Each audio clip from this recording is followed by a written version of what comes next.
Good evening and welcome to a program devoted entirely to lefties losing it. Brace yourselves because I'm about to bring you Kamala like you've never heard her before. You think you've heard all her different accents? Oh no. No, you ain't heard nothing yet. But first, let's start with a thoroughly kooky Walz family. There's Tim Walz, who wants to be vice president and has become friends with school shooters. I've become friends with school shooters. I've seen it. But that Fruit Loop is almost normal when compared to Gwen Walz. Here she explains the relationship between tampons in restrooms and reading ability. You know, if kids are hungry in school, what that does to brain and learning, you're not going to learn to read. So if you're talking about learning to read and closing gaps, then you better take away the barriers for that. If that's tampons, then that's tampons. Okay, so that's why Tim Walz, or Tampon Tim as Donald Trump calls him, put tampons in boys' restrooms in schools across Minnesota. It all makes sense now. It's because they were hungry and they weren't reading and tampons. Here Gwen tells us about her first date with Tim, where she rejected his advances, saying she didn't kiss on the first date.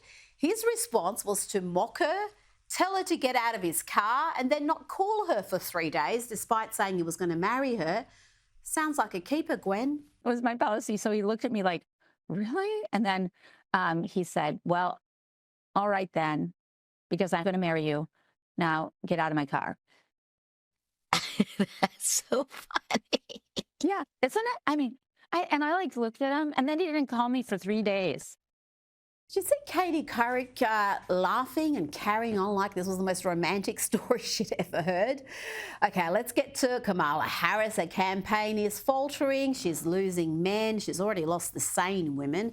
The Hispanic vote is abandoning her, and there ain't much joy left in the campaign. Should never again stand behind the seal of the President of the United States. Never again. Never again. Never again. Oh, so much joy. Just feel that joy. Reminds me of something.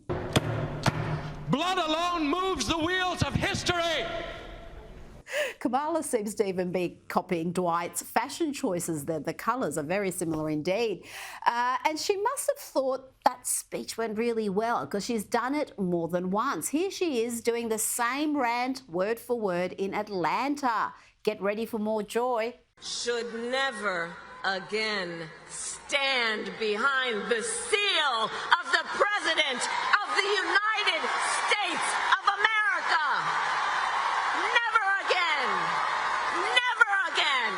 Oh dear. Now, Kamala is losing an increasing number of black voters, so of course she thought she better patronise them by trying on her urban black accent again. Here she's just warming up. It gets better. Well, Georgia, in 12 days, it's Donald Trump's turn. But she took things to new levels of derangement, new levels of inauthenticity in Philadelphia when she gave us this performance. Weeping may endure for a night, but joy cometh in the morning.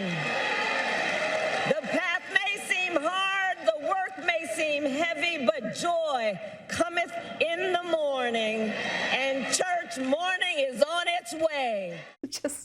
It's too much. Incredible stuff, incredible. In fact, that may even top Hillary Clinton's fake black accent. I don't feel no ways tired. I come too far from where I started from. Nobody told me that the road would be easy.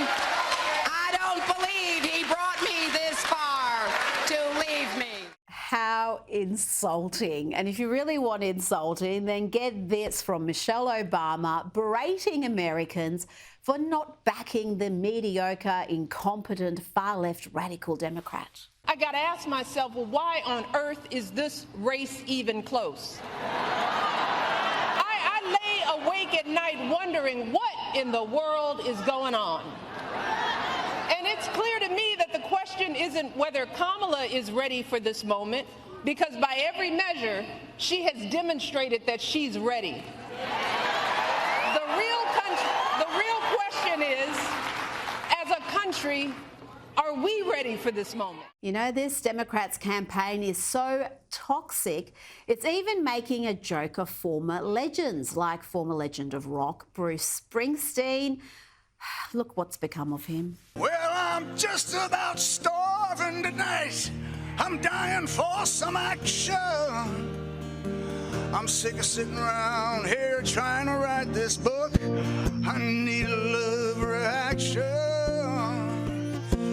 Come on now, baby, give me just one look.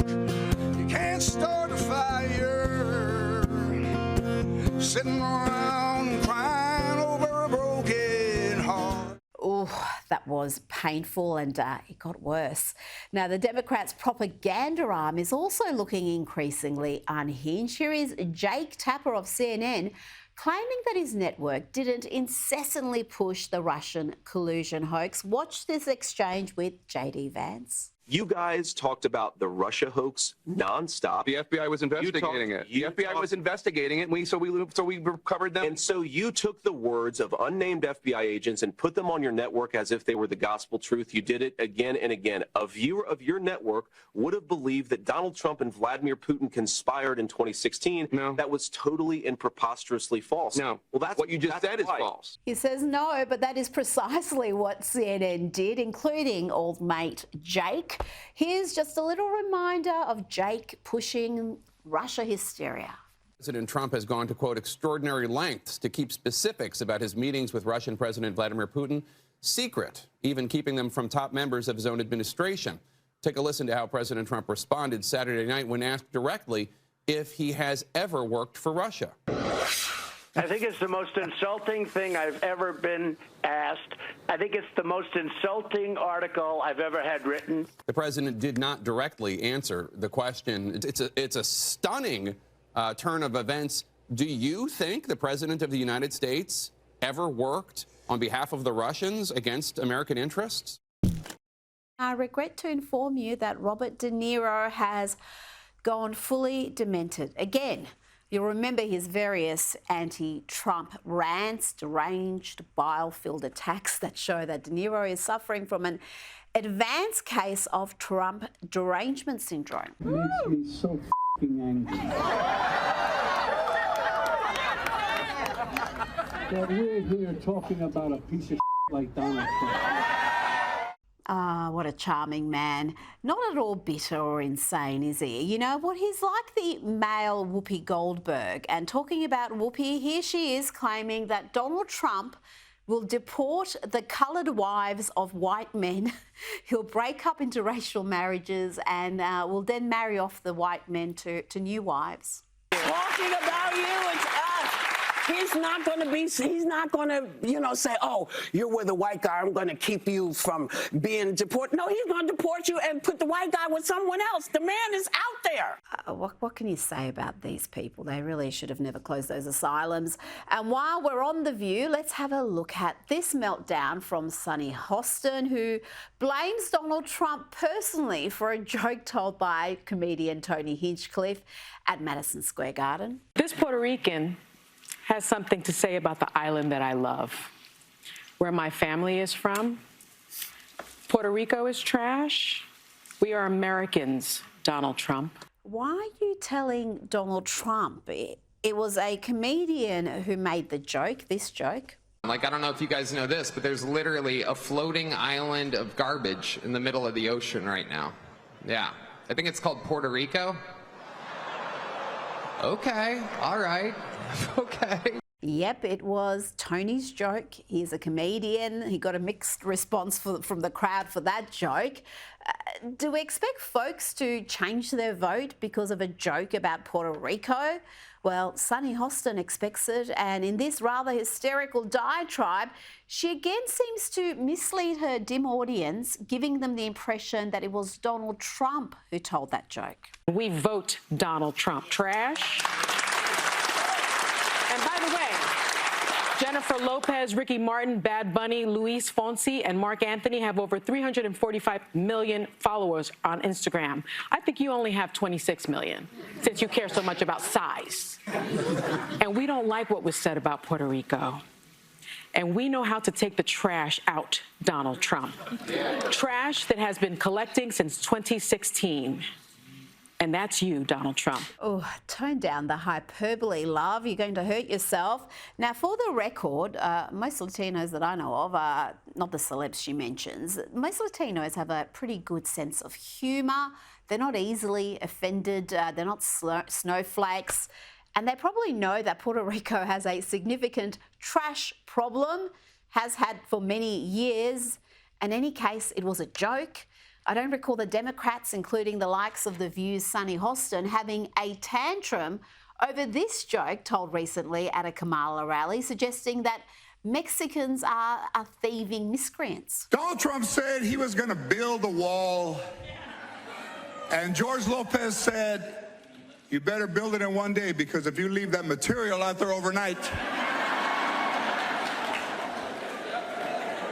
I don't remember Kamala having to disavow that joke or the media having a mass meltdown about it. And of course, Don Lemon was joining in the insanity. Listen to this nonsense. You want to see the October surprise that just might kill Donald Trump's chances of becoming president? This one stupid racist joke. And they released a statement almost immediately trying to distance Donald Trump from the comedian and that joke. But not before some really high-profile stars started reposting videos of Kamala Harris's support of Puerto Rico, like Bad Bunny, J-Lo, and Ricky Martin. They have hundreds of thousands, if not millions, of loyal fans. That comedian, Kill Tony, may have just killed Donald Trump's chances of becoming president. That is called wishful thinking, folks. Good luck with that, Don. Let's check in now with Tim Walz, who wants Republicans to stop all that name-calling. I think the core principle, adhering to the Constitution, the rule of law, getting away from the name-calling and the division. But wasn't it Tim Walz who just a few days ago called the world's richest man the genius sending rockets into space and using his considerable wealth to help save free speech? Wasn't it Tim Walz who called Elon Musk a dipshit? Elon's on that stage, jumping around, skipping like a dipshit on these things. You know it. And remember when the man who put tampons in boys' bathrooms in schools across Minnesota called Republicans weird and creepy? You know it, you feel it. These guys are creepy and, yes, just weird as hell. That's what you see. And here is Tim Walz pushing the dangerous lie that Trump's sellout rally at Madison Square Garden or some Nazi-inspired event. Donald Trump has descended into madness over the last few weeks. And I think some of you don't miss on this. Go do your Google on this. Donald Trump's got this big rally going at Madison Square Garden. There's a direct parallel to a big rally that happened in the mid-1930s at Madison Square Garden. And don't think that he doesn't know for 1 second exactly what they're doing there. That's the weirdo accusing his opponents of using reckless language, really. Now it's time to check in with the woman herself, Kamala Harris. Here she is with a bunch of celebs, including John Legend, chanting, "We are not going back." We're not going back. We're not going back. Did you spot actor Mark Ruffalo there? How is he getting FaceTime with the Veep when he's out there pushing dangerous lies about Israel? The man is an anti-Zionist disinformation machine. Interesting company that she keeps, but don't expect the media to ask about that. The media won't even ask her about her many accents. But the content creators keep coming up with gems like this. It's Accent Swish Kamala. Oh, hello, young lady. Quite a marvelous day, isn't it? Why does she talk so weird? Let me play with her. Well, hey there, little nugget. I'm going to be the first black female president of the United States of America. Man, this doll sucks. Accent Switch Kamala can emulate any accent you like, as long as it grants her credibility. A bonjour, you ramenez croissant. Yes, Accent Switch Kamala can even do a German accent and comes with a bunch of useful accessories. Guten Tag, Sie lieben ein Bratwurst, ufta, ufta, ufta. Accent wait, there's more. All new Accent Switch Kamala comes with 2 bags of campaign money, a blind eye for illegal immigration, and her own multi-laugh 3000 generator. Laugh in every way possible. It's Accent Switch Kamala and brand new Tampon Tim. Let's have a look at how MSNBC covered the huge Trump rally at Madison Square Garden, which featured everyone from Melania to Hulk Hogan to Dr. Phil and Tucker Carlson, and also Trump's dream team. Those are the people expected to be part of his administration, the likes of Elon Musk, Vivek Ramaswamy, Tulsi Gabbard and Robert F. Kennedy. It was a jubilant affair, but let's hear how MSNBC covered it. This is insane. In that place is particularly chilling because in 1939, more than 20,000 supporters of a different fascist leader, Adolf Hitler, packed the garden for a so-called pro-America rally, a rally where speakers voiced anti-Semitic rhetoric from a stage draped with Nazi banners. When a Jewish protester rushed the stage, the Associated Press reported, quote, instantly, a dozen or more stormtroopers set upon him, knocking him down and beating him as he held his head in his arms. Most of his clothing was torn from his body. Later, he was booked for disorderly conduct. Now, against that backdrop of history, and it wasn't just MSNBC where the lefties were losing it. One of their anchors brought some extra crazy to the Views desk on the ABC. Well, I think it was everything that you need to know about Donald Trump in one weird white nationalist Nazi-type rally. And, of course, there's historic parallels to where and when this happened. Let's check in with the leader of the free world. Remember him? The man who is currently president, allegedly. The man who has, with Kamala Harris, seen the country plunged into an illegal immigration crisis, a cost of living crisis. The dude who talks about fascist even as he tries to bankrupt and imprison his chief political opponents. Well, here is President Joe Biden calling half of America, half of the country, human garbage. Or Puerto Rico, where I'm in my home state of Delaware, they're good, decent, honorable people. The only garbage I see floating out there is his supporters. Yep, they're still having a meltdown about a little joke told by Tony Hinchcliffe. Not by Trump, by the way. Trump didn't say the joke. And the media is fanning the flames. They've spent more time on this nothing joke than they did on the Trump assassination attempts. They're scared. That's why the Kamala campaign is faltering badly. They are getting increasingly desperate. And this is despite the fact that the Harris campaign is outspending Trump and the Republicans by a huge margin, spending more than 3 times the Republicans last month. But the message is faltering. Could it be because their candidate is uniquely hopeless? Watch here as Kamala takes a jubilant moment at a rally where everyone is chanting her name and completely kills the vibe. Then she laughs hysterically for some reason. Now I want each of you to shout your own name. Do that. Yeah, that worked really well. As for the ads and celebrity endorsements, well, they continue to be cringe. Here is wannabe first husband Doug, knock him up, knock him out, M off, starring in an ad with Doc Rivers. Watch this and you'll understand why the Democrats have a man problem. All right, Coach. Doug, you're going to travel across all these swing states, right? And you're going to make sure that folks know that Kamala is going to take care of all of them, just like she takes care of her family. Yeah. Tony, you have to make sure everyone knows that Kamala is going to support their families. All right, Wes, you're going to make sure everyone knows that Kamala is an effective government partner. You got it, Coach. And all of you must head to iwillvote.com to make your plan to vote. To vote for Kamala. I'm convinced that's just so bad. And if you thought that was bad, take a look at these lefties losing it. The Democrat groups who have released a pro-pornography ad showing a man masturbating to an X-rated clip. Then he's interrupted by a Republican who apparently is going to ban porn under the Trump administration. This is what pure desperation looks like, folks, and I can't show you the full ad because it's obscene. Sorry, you can't do that. What the hell, man? How'd you get in here? I'm your Republican congressman.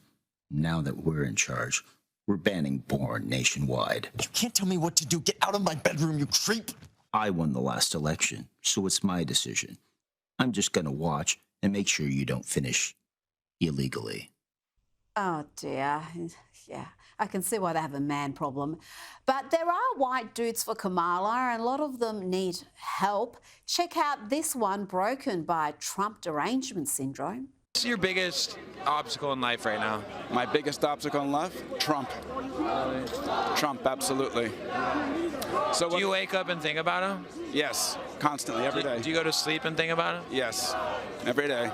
Are you in love with him? I hate his guts. Here is another white dude for Kamala, triggered by a Veterans for Trump sign. Watch what he does. Over to this yard sign that reads Veterans for Trump, abruptly kicks it and wanders off. A minute later, he's back again, his eyes focused on the home. Then just after 6, our friend returns a third time, something yellow in his hand, a piece of paper he leaves in the mailbox. And the lowlife isn't done yet. Not content with seemingly stalking the house and kicking the sign, he left this note for the man who is risking his life for America.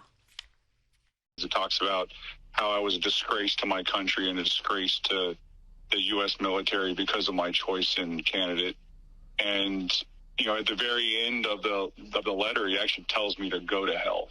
That's the tolerant, inclusive Left for You folks, and that's down in Florida. Can you imagine how triggered that guy is going to be after Election Day? Let's hear now from the woman herself. We need more Kamala in our lives. She's doing more interviews these days, and that means we're getting more incoherent gibberish like this. Knowing that we also have the honor and the duty of excelling in every way possible, being able to see what is possible and not be burdened by other people's limited ability to see the same. I guess she can always go back to calling Trump a fascist, perhaps inciting another assassination attempt. You called Donald Trump a fascist. The top Republicans in Congress have called on you to tone down your rhetoric. They say it's, quote, irresponsible anti-Trump rhetoric, and they're saying what you're doing could invite another assassination attempt against Donald Trump. How would you respond to that? Well, first of all, I condemn any political violence of any sort against anyone. But again, don't take it from me. Meanwhile, Donald Trump doesn't have to spend anywhere near as much as the Democrats when he's got folks on social media taking his words and setting them to music like this. This is the latest viral sensation. Joe Biden is asleep. Kamala is at a dance party with Beyonce. Beyonce, Beyonce, Beyonce, Beyonce, Beyonce. Dance party with Beyonce. Dance party with Beyonce. Dance party with Beyonce. Dance party with Beyonce. Beyonce, Beyonce, Beyonce, Beyonce. Party with Beyonce. Beyonce, Beyonce, Beyonce. Dance party with Beyonce. Dance party with Beyonce. Dance party with Beyonce. Dance party with Beyonce. Dance party with Beyonce. Dance party with Beyonce. Dance party with Beyonce. Beyonce. Beyonce. Dance party with Beyonce. Beyonce. Dance party with Beyonce. Beyonce. Dance party with Beyonce. Dance party with Beyonce. Beyonce. Beyonce. Beyonce. Beyonce. Party with Beyonce. Beyonce. And fresh from calling half the country human garbage and then pretending he never said it, the leader of the free world, President Joe Biden, went back to doing what he does best, sniffing babies and biting babies now too. He's gone from putting his foot in his mouth to putting baby feet in his mouth.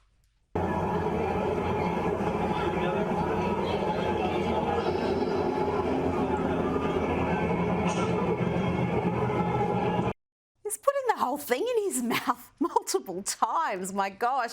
And he wasn't done yet. He spotted another baby.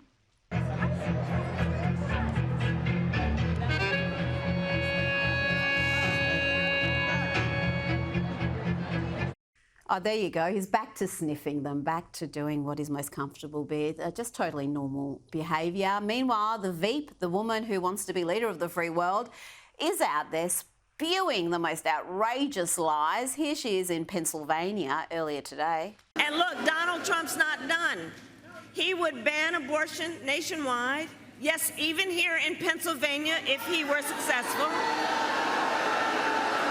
He would restrict access to birth control, put IVF treatments at risk, and force states to monitor women's pregnancies. Lies, lies, lies, lies, lies. And she lies with the comfort of knowing the bulk of the media will let her get away with it.